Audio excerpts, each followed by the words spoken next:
আসসালামু আলাইকুম প্রিয় বন্ধুরা। এটা হচ্ছে আমার লিচুর বাগান, চায়না থেরি। দেখেন, এই বছরে আমার চায়না থেরি কোনো গুটি নাই, ফল নাই, আসছে দুই একটা করে, কিন্তু এখন 2 বছর আমার এই বাগানটা মারি গেল, কোনো ফল নাই। এখন আমি কি করব, আপনারা একটু পরামর্শ দেবেন আমাকে।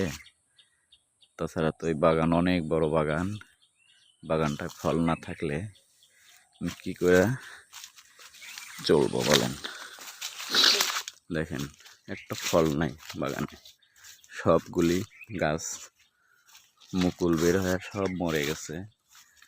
দেখেন কি অবস্থা বাগানের, সবগুলি গাছে একই পর্যায়ে। দেখেন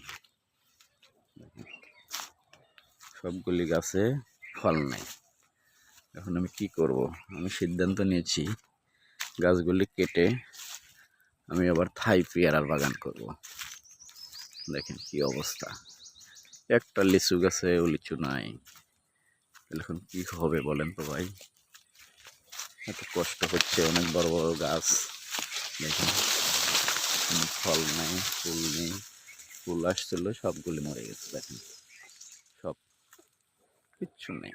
তাহলে আমি কি করব বলেন? আপনারা একটু ভালো পরামর্শ দিবেন আমাকে। ভালো পরামর্শ দিলে সেটি সঠিকভাবে নিতে হবে আমাকে।